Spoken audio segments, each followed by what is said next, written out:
Қайырлы күн баршаңызға. Бүгінгі видео рецептімде ерекше тіске басар қартаға тығылған бауырдың жасалу жолымен бөлісетін боламын. Видео рецептіні соңына дейін қарап, лайктарыңызды баса отырыңыздар. Тіркелмегендеріңіз болса, қазақ тілді контентті қолдап, жанында қоңырау шанында баса кетіңіздер. Бауырымызды алдын ала жақсылап жуып, сыртындағы пленкасын сылып алып тастаймыз. Пленкасын сылып алып тастау ешқандай қиын емес. Қолымыздың ішіне оп-оңай ғана сылып алып тастаймыз. Артығы шандырларында кесіп алып тастаймыз. Осыдан кейін енді қартамыздың жуан жіңішкелігіне лайықтап, жіңішке болса жіңішкелеу етіп, жуан болса жуандау етіп, бауырымызды ұзыншалап тіліп кесіп аламыз.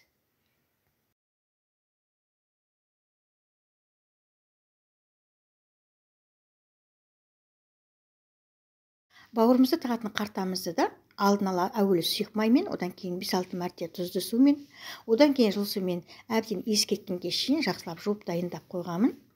Енді бауырымызбен қартамызды маринадтайтын маринатын жағамыз. Маринад үшін бір бас сарымсақпенен, біраз қасық тұз, біраз қасық қара бұрышты осылай араластырып қойғамын. Енді осы маринадымызбен бауырымыздың астын үстіне шығарып, қолымызбен осылай толық жағып шығамыз.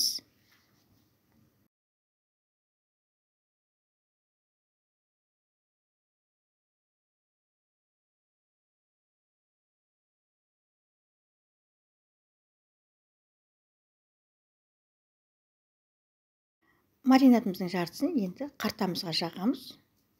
Дәл осылай барлық жеріне толық сіңетіндей етіп қолымызбен жағып аламыз.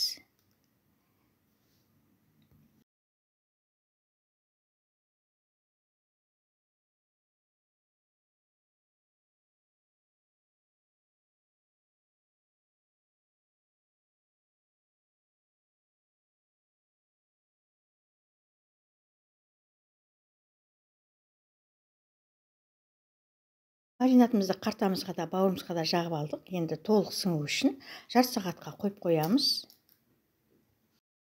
Жарты сағат маринадта тұрған бауырымызды енді қартамызға айналдырып аламыз.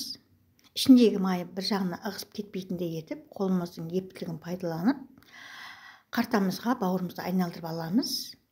Екі жағын не тіс шығышпен, не болмаса жіппенен толтырып алғаннан кейін байлап тастаймыз.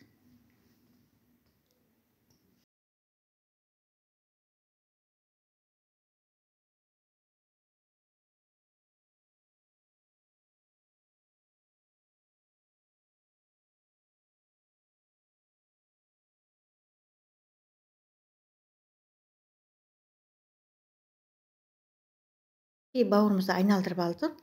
Суда не болмаса мантоваркада пісіріп аламыз. Үлкен малдікі 2 сағатта, ал жас малдікі 1,5 сағатта пісіп шығады. Қартаға айналдырған бауырымыз дайын болды. 2 сағат мантоваркада қайнаса да бауырымыз жұмсақ болып шыққан. Әрі дәмді, әрі жұмсақ. Қонақ күтсеңіздер де дәл осылай қайнатып, тіске басар ретінде салқын күйінде ұсынуға болады. Керек заттың тізімін жазба бөлімінде қалдырып кететін боламын.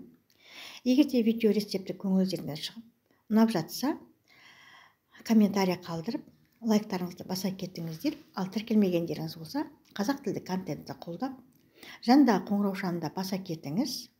Алдағы уақытта осы арнамда әртүрлі рецепттермен бөлісетін боламын. Менің келесі видеомда кездескенге шейін аман саулықта болайық.